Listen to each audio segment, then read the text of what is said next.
right. If do you think we are ready for the second part? Yes. Honestly, I would like to propose the same procedure as in the first session, so to say.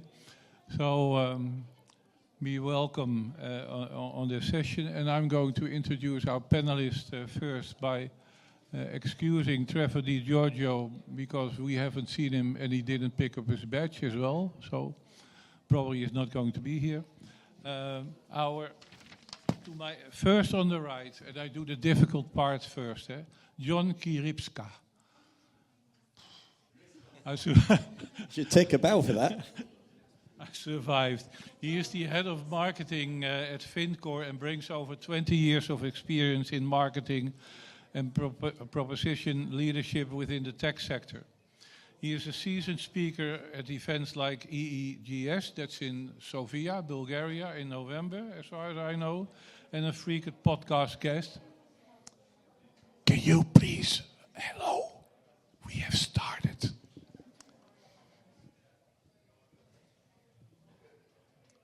Thank you. So,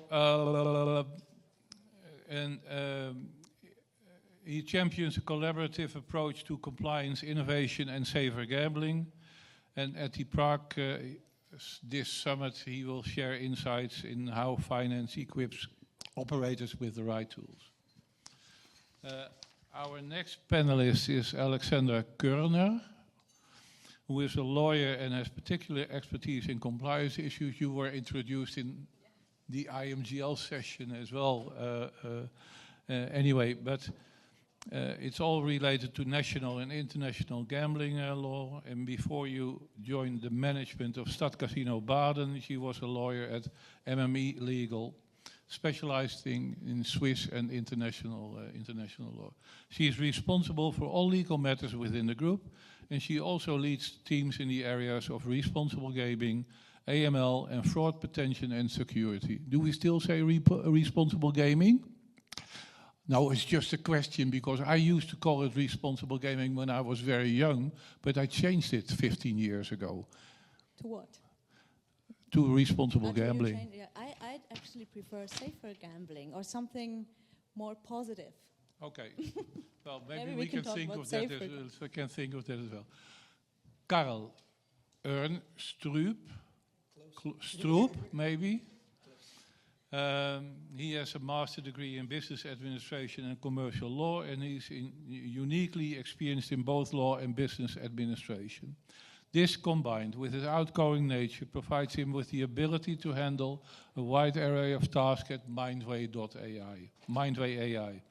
These tasks range from legal queries and administration of all the way to consumer engagement. He works with regulators, operators, and suppliers across the Scandinavian gambling market. Well, that's a part of the introduction so far. So I will just ask you to do your first statement regarding to the things that we are going to discuss this afternoon, and let me just start with John because he's so nearby. Okay, thank you, and it's a real pleasure to be here. My first time at this Prague Tech Summit and having a great time so far. I just want to start off by taking a little step back and having a bigger picture look at maybe the main players in this conversation. So gambling is older than operators, and it's older than regulators. It's older than nearly all our institutions out there. It's older than democracy. It's older than most religions. In fact, the first recorded evidence of gambling was 3000 BC, ancient Mesopotamia. They used to play dice games with dice made out of bones.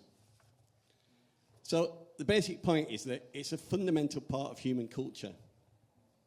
Okay? It's always going to be there. People enjoy gambling as a form of entertainment. And you can't stop that. If you try and force people to stop, they will find a way to do something they enjoy. Now, with most things that people enjoy, like alcohol, social media, food, some people do it to an extent where they develop a problem. And that's what largely we're talking about here today. So the problem is some people have a gambling problem who is responsible to do something about that, and what can we do about it? So as far as I see, there's three main protagonists in this story. There's the operators. Now, operators exist to make money. It's as simple as that. Ideally, you would look after your customers and make sure that nobody gets a problem. But the conversation becomes, who do you put first, people or profits? And it's easy to sit here and say, as an industry, we'd always say people. But the reality is often different. When we look at safer gambling initiatives, they're not happening proactively with operators. They're happening because they're forced by regulators. This is not a question of who came first, the chicken, the egg, or regulations. We know it's the regulations, right, that are driving initiatives. So that's player number one. Player number two is the regulators. And they've got a conflict as well. So whereas operators are profit versus people, regulators is slightly different. Again, back to history, in 1659, Queen Elizabeth I introduced the first ever state lottery in England. And the prizes for this thing were amazing. You could win 5,000 gold coins, a fine dining set of plates, and the best one, immunity from prison, except for murder or treason. Can you imagine that today? Well, actually, in the US with Donald Trump, I suppose it's possible. But, the conflict that regulators have is after COVID, all economies are in a hole, everyone's desperate for more funds and more tax, and there's a lot of benefits that, having a thriving gambling industry brings. So that's their conflict. How do they protect people, but also how do they maximize the revenues that they can get? And then finally, we've got players, because this is often an overlooked part of this story, that ultimately players have a responsibility for their own behavior. It's not all on regulators, it's not all on operators. So players have this conflict between, enjoyment and becoming a compulsion, becoming a coping mechanism. So I think our job as an industry is how can we all work together to help players make better, more responsible decisions. It's not about imposing things on them. It's how can you help them come to that conclusion themselves. Thank you very much, Alexandra. Thank you. Yeah, I can actually agree to all of what you said. Maybe adding that in the whole area of ESG, of course, player protection is the most important part for us as operators.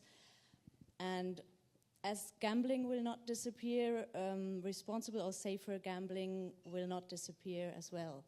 So in the opposite, it will become more and more important. So we have to learn to live with it, but not only to live with it, but also to use it as a promotion. Responsible gaming, I think, is the part where we as licensed operators can really make the point on showing that we are doing it and the illegal black market is not doing it. So because players don't see the difference between us and the black market operators, so responsible gambling, promoting our efforts in responsible gaming helps us against the black market. This is a very important part, I think. If it comes to ESG, it was said before, if we compare it to player protection, it is less important probably, but this can also be used as a promotion, maybe a bit more in the land-based at the moment. For example, what we do, we are not forced to, but we just do it in Baden, in our casino. We are ISO 14001 certified, which is a sustainability management system helping you develop sustainable business, reducing electricity, reducing waste, stuff like that. And this helps us to promote us as a kind of not a green company, but a company caring for the environment, not only for player protection, but also for other things. So in fact, you say if you do this as an extra, then it's okay. No, but it can help. Okay. I don't think we have to see it as a burden, but as a chance. Very good, thank you. Carl. Yeah, thank you very much for first off inviting me to this panel. It's a pleasure. It's my first panel, so happy to be here. So I'm Carl, work at Mindway. I'll briefly touch upon what we actually do in Mindway since I'm a supplier. So I've got a bit of a different view than some of you other guys, I believe. So we, of course, help with player protection. We've developed an AI algorithm and we are founded in Aarhus by Kim Morrison, a professor. Our AI algorithm is trained by experts, psychologists, and lived experience experts. And to touch upon the panel more specifically, I believe that we are currently at a crossroads where RG is a necessity within ESG. And to throw in another buzzword in the title full of buzzwords, I would like to introduce AI as well. We're currently seeing how transformative AI is within ESG and player protection. We are seeing a global trend towards AI. For instance, if we touch upon Brazil, where it has been mandated since the 1st of January, when the market opened. Also in the Stuttgart concept in Germany. In Denmark, it's not mandated, but it's advocated for in the guide that operators use machine learning algorithms to track player behavior. And the reason for this is that by ensuring you have player protection and track their player behavior, you're able to have a sustainable business. Not only socially sustainable, but also industry sustainable. Socially sustainable because you're sure that your fellow citizens, your players, don't spin out of control, they don't experience emotional harm, they don't experience financial harm, and worst cases, sorry to take it a bit dark, suicide, and industry sustainability because, once again, if they spin out of control, you may have to close their accounts or they may self-exclude. So it's important that you have player protection as a part of your ESG as well.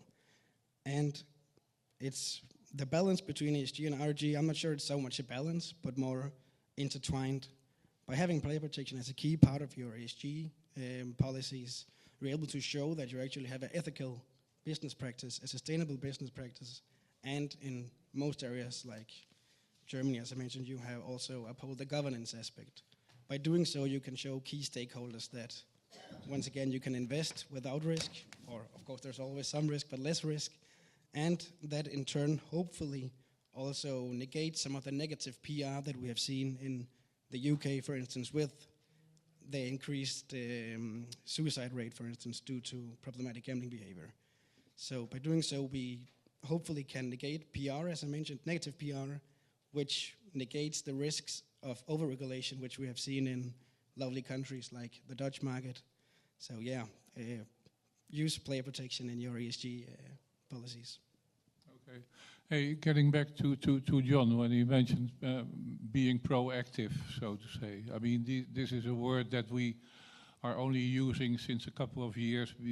Before that, we never did so. So, how important is being proactive, so to say? But at the very same time, I concluded from your words that you say, are we making the problem bigger than it really is? I mean...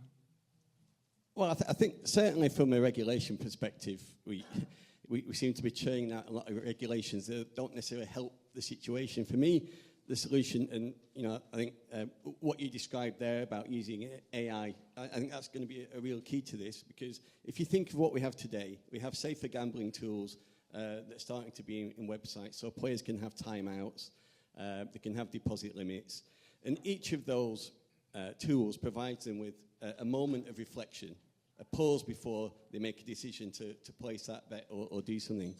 But for me, that's not enough. There's a part missing, and this is where we can be proactive as an industry.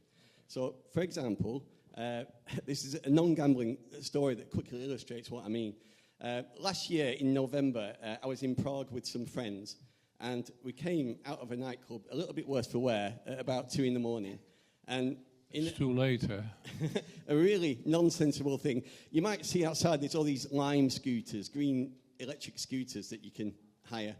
And it seemed like a really good idea at 2 a.m. that instead of a 20-minute walk back to a hotel, we could have a 5-minute scooter ride. Thankfully, these scooters had a sobriety test on them. You had to play a little game, and it wouldn't let you use the scooter unless you passed. We all failed. We all failed 3 times. And then the scooter said, do you want to override the sobriety test? So, of course, in our wisdom, that's exactly what we did. So this is where it matches a bit with safer gambling. We can provide tools, okay, to give a pause, but at that time we felt invincible, so we just plowed ahead and did something stupid.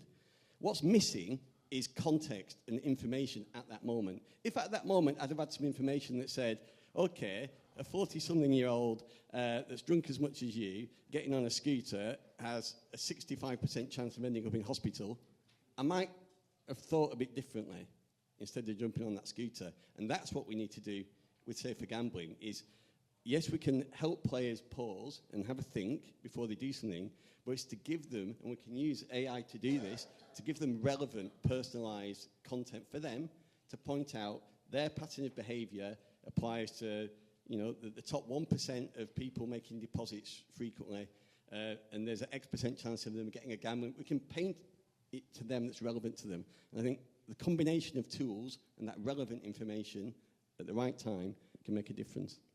Hey, so if I want to ask the question, do we do this on a voluntary basis or on a mandatory basis, so to say? In fact, if you talk about the scooters, it's mandatory because you have to do this. Do we do this with people that are gambling as well and have to set their limits?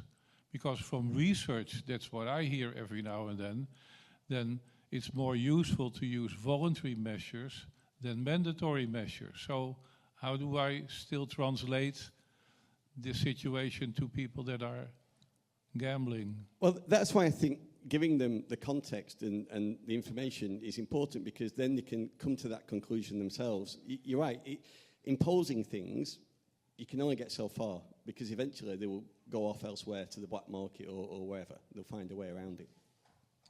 Hey, Switzerland is a very special country, so to say.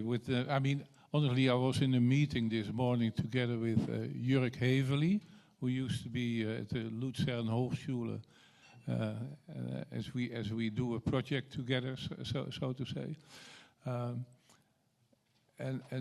So I know a bit about the developments, but are you happy from your point of view with the way things in Switzerland are organized regarding responsible gambling? Yeah, Switzerland is special, that is true. Switzerland is located in the middle of Europe, but not part of the European Union. That's one specialty, but that can also help because we don't have to follow the European regulations. We do our own laws. In gambling, most countries do that. We did that as well 5 years ago with a new law on gambling, allowing online casinos for the first time. And this law, back in the time, was considered very strict regarding responsible gambling regulations. Now, looking at the evolution in other countries and the upcoming regulations, I would say we are not that strict, but the Swiss law leaves us quite a freedom. There are regulations, strict regulations for the operators, but we can still conduct business quite okayly. We need, as an operator, we need to provide a lot of self-regulation tools for the players, like a mandatory limit before you can even start playing, then cool-offs, whatever, self-exclusions, imposed exclusions as well. But we do have the same problem as what you said. Players are not informed about the self-regulation tools. They don't use it enough, and that leads to problems for the operator, because if players are not discovered early enough, they continue playing maybe, and then once we detect them, can be too late. We need to do affordability checks, and that's the point where we lose them, because they don't want to file the financial documentation. We need to be sure that they still play within their financial range. That's a big problem for Swiss operators. Okay. Thank you very much. Can I touch a bit on exactly that? So that's exactly where we can use AI again. Jan, I'm glad you mentioned it. By early intervention. So this is going to sound like a sales pitch, but of course there's other suppliers as well. But by developing an algorithm which can track the player behavior effectively, which we have done with experts, psychologists, right? So it sort of works as a virtual psychologist for your player database. By doing so, we can identify the very, very early signs before your players spin out of control.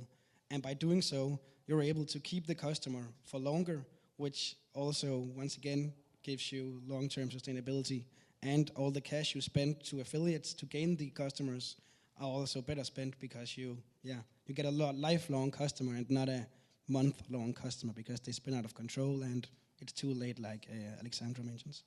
Okay, thank you very much. For the diehards who stayed in the room, who attended the first session and are still here, do we have any questions from the room? Comments? No. Then. Just to break up the ice. For Mindway AI, how do you manage to collaborate with the regulators without being accused of taking part of one of the sides? And one of the sides is the regulator or the operator? Or? Mostly operator. Okay. Well, so we've gone public with our partnership with the Hellenic Gaming Commission, where we're looking at we've been doing a pilot project with them. But the reason that we can't do it for both sides, we're also just partnered up with a big operator in Greece, is that we have now proven through case studies that it is beneficial for both the operator and the regulator to actually have player protection in place.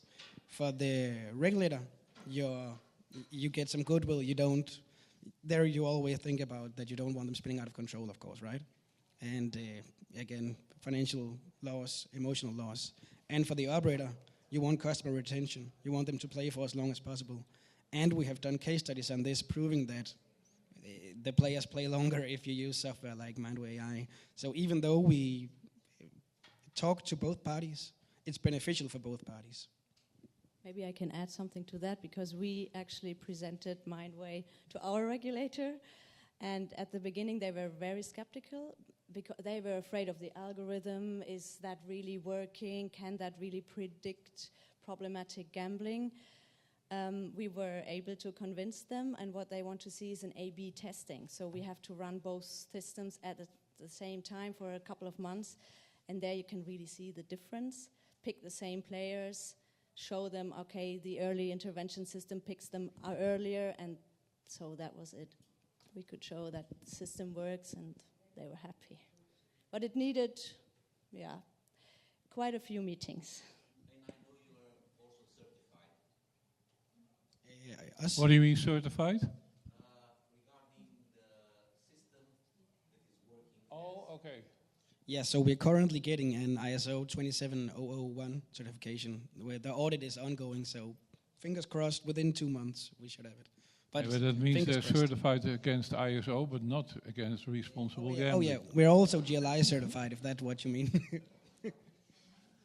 Okay. Hey, so, I mean, looking at this and looking at, we know all these talks about AI, and sometimes I always have the feeling that not only AI, but it has to be a combination, etc. And I think that's what you say as well. But looking at the future, where are we going to? Do you have any idea where we are going to related to responsible gambling, maybe AI or whatever is? Well, I do know it's going to become more important than ever. Right? Everybody in the industry is very excited about how we can use these technologies, AI and machine learning, to deliver really personalized experiences that drive player engagement, right? So that's going to become a superpower of operators. And I think I'm going to quote Spider-Man here, with great power comes great responsibility. So if we're going to drive engagement of players that way, we should also use the same technologies to spot problems early on and help people make more responsible decisions. And the reason why it's important, everything's getting shorter, right? Kids don't watch films anymore. They watch like 1 minute YouTube clips. Everything we're doing is over a shorter and shorter time frame. We're starting to see micro betting emerging on the sports betting side, which makes it feel much more like a slot machine, right? You're making very quick bets. And when something's fast, it's a lot easier to lose control and not have that considered action. So I think the future is things are going to be quicker, they're going to be more personalized, but we should make sure that whilst we use that tech to help generate extra revenue and more business, we should also balance it by using it to promote safer gambling practices. Of course, we know things are going quicker and faster than in the old days. You mentioned Elizabeth I, something 1649 or so, if I remember well. That's right. At least. Anyway, we have this example of the National State Lottery in the Netherlands, where I saw that in 1882 they had 4 draws in a year. If you look at the average speed of a slot machine game, not in Germany, but in most of the other countries, it's 3 seconds, which means you can play 1,200 games in 1 hour. I mean, and sometimes I'm thinking, can it be even faster? Well, if you have a game that lasts for 1 second, you can play 3,600 games in 1 hour. I mean, but it stops somewhere because you just can't understand what's going on anymore. So, and how are we going to deal with that from a point of view related to AI? Is that a possibility? I guess you're talking about real-time identification then of problematic gambling behavior. Correct?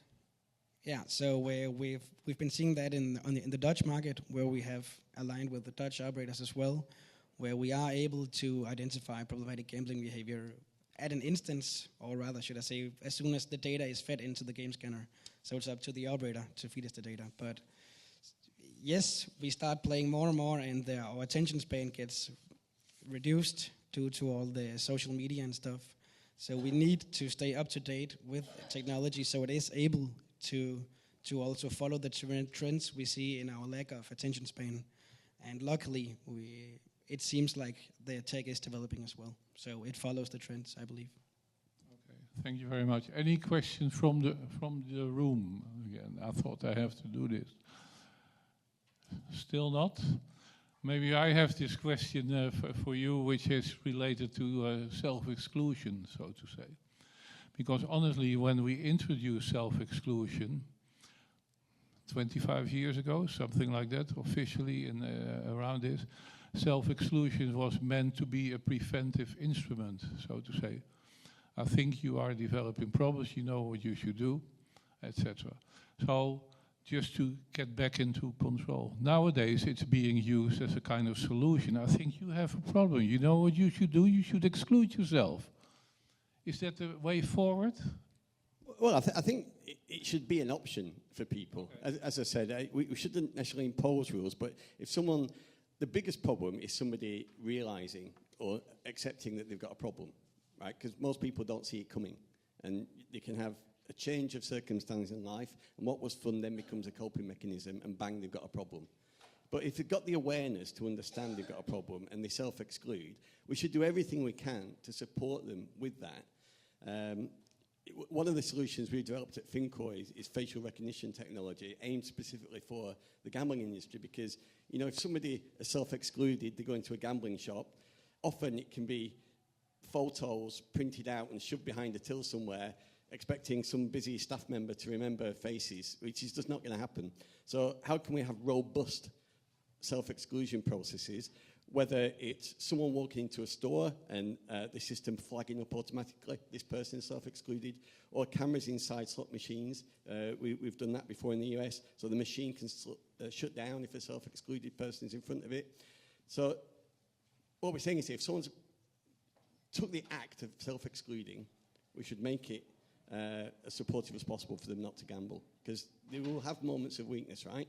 And if the machine shuts down, it might give them that chance or breather to think, hold on a minute, I'm self-excluded, I'm going to get out of here. Alexandra, your thoughts on this part? In my opinion, self-exclusion should be the last option for someone. Before, there's a lot of other options to self-regulate oneself. And the challenge is to educate the players to use these tools, but it even starts before. People need to see that there is a risk of what they're doing. What you said, I mean, you spin, it's always faster, everything's getting faster, and it's difficult to stop. But if you know that there are certain risks when doing it, I think that's the first step. And then it's probably easier to realize if a problem starts, and then you can use these self-regulation tools. And if all of that doesn't help, there's the self-exclusion. But that should not be the solution. Carl. Yeah, I completely agree with both my panelists. If your patrons reach a level of self-exclusion, they've been going too far. We need to be able to identify it earlier, because if they self-exclude, operators that actually do something like Baden can then no longer help these customers in regaining their regaining their footing within the gambling environment. So they have now spun out of control, and it's too late. You guys are not allowed to contact them anymore, I believe, if they self-exclude. And at least in Denmark, we have a big issue that if you self-exclude and use the system Rufus, our national self-exclusion system, then you can just Google casino without Rufus, and then you gamble online that way. So if the patrons are self-excluded, it's the worst case scenario almost, I would say, because you then lose the customer and they're not able to help them. So should we be afraid of the illegal market then, for people like Carl just described in a way of, okay, they're having problems, they have been self-excluded. If we're driving people to the illegal market, then the regulations have failed, right? Because we should be supporting people either to be responsible about their gambling, or if they're self-excluded, to resist the urges that they have. And often they will go to the illegal market if they're having things imposed on them without their acceptance. So, you know, as you said earlier, it's far more effective if players can do things voluntarily, and that way we won't drive them to the illegal markets. I think we'll drive that through imposing things on them. Okay, so let me get to my final statement then, because I used to say, and I still say, gamblers are lazy by nature, except for the diehards. I mean, if you make it too difficult, they don't do it. Except for the diehards, they will always try to find their way, and that's probably the illegal market. So, in short, when we are talking about responsible gambling in a way of, as a starting point, or on the way of a total program of ESG or whatever, where are we and where should we go to regarding responsible gambling? Well, I guess my simple message throughout all of this really has been our focus should be on helping players make responsible decisions, and using new technologies that we've got to do that. Okay, thank you very much. Alexander, your final statement, please. Yeah, I totally agree. I mean, we have to live with the regulation as operators. We have to live with it, and we need to find a way to be sustainable next to the illegal market. We don't need to be afraid of them, but we need to convince players to play in the legal market and not in the illegal market, even though we have these strict regulations. Okay. Carl, room enough for Mindway AI, I think, at the end of the day regarding what we are talking about. Utilize the technology out there, and talk to all the stakeholders, you know, so we don't over-regulate the market, because then we flush out the baby with the bathwater, as they say. Yes, the intentions are good with regulation, but in the end you may flush out the baby, which is the good regulated market. Okay, thank you very much. This is the final opportunity you have, that you can ask a question related to the topics that we've been discussing for the past 1 hour and a half. If not, the possibility is over. Let's thank at least our panelists, John, Alexandra, and Carl, for their presentation.